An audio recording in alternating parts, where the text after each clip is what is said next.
En lisant Matthieu 15, 22, 28, Marc 7, 24, 30,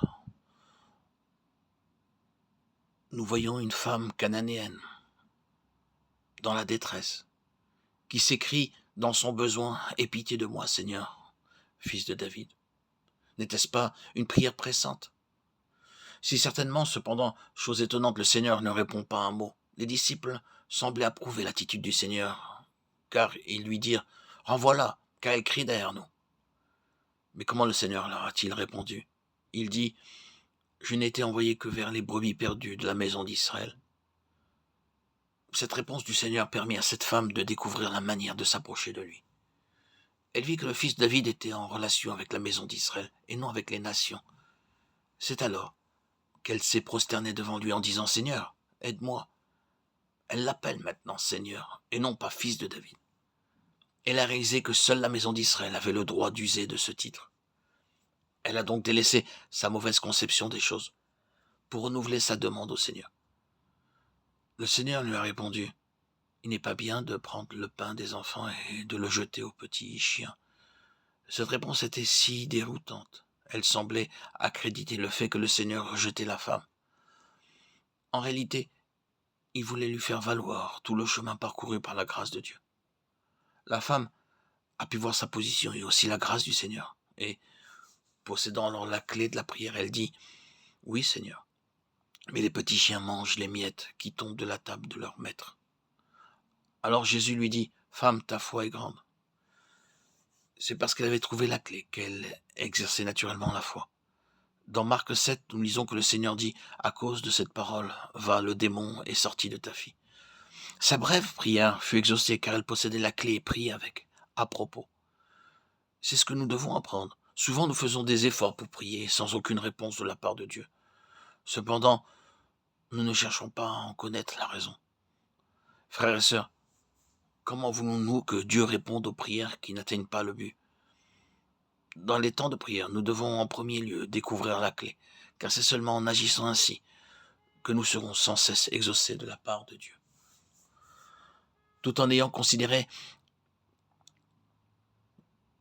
toutes les illustrations concernant la prière, que ce soit avec David, Moïse, Josué, Job, gardons toujours présent à l'esprit que nous devons être conduits par la voie intérieure et non pas gouvernés par les situations, nos concepts ou nos désirs.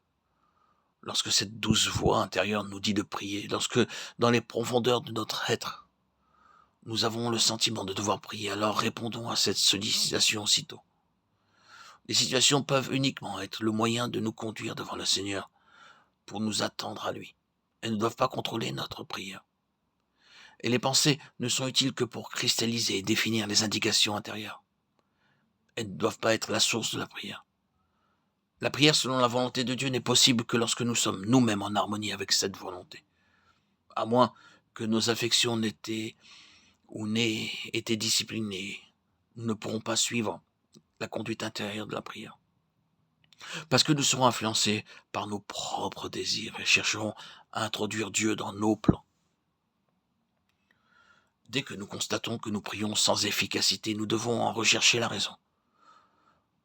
En nous attendant au Seigneur, nous devons parvenir au point où la douce voix intérieure dira « c'est cela ». Alors nous serons libérés, car nous aurons la clé. Et en l'utilisant et en progressant dans la prière, nous serons assurés de la réponse de Dieu. Ésaïe 62,6 déclare « Sur tes murs, Jérusalem, j'ai placé des gardes. Ils ne se tairont ni jour ni nuit. » Ces veilleurs sont des hommes de prière. Ils doivent être attentifs à ce qui peut survenir et avertir les autres.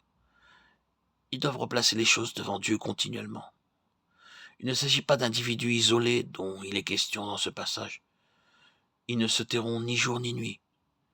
Il est ici question d'une compagnie de veilleurs et ensemble, ils apportent leurs requêtes à Dieu. Et leur prière n'ont de cesse qu'il rétablit Jérusalem et la rende glorieuse sur la terre. Nous devons persévérer dans la prière jusqu'à ce que le corps de Christ soit édifié. Dieu a besoin de nos prières. Nous devons avoir l'esprit de prière. Nous devons maintenir une atmosphère de prière. Nous devons posséder la clé pour la prière. Frères et sœurs, levons-nous et apprenons à prier. Cherchons la clé de la prière, afin de répondre aux besoins de Dieu aujourd'hui.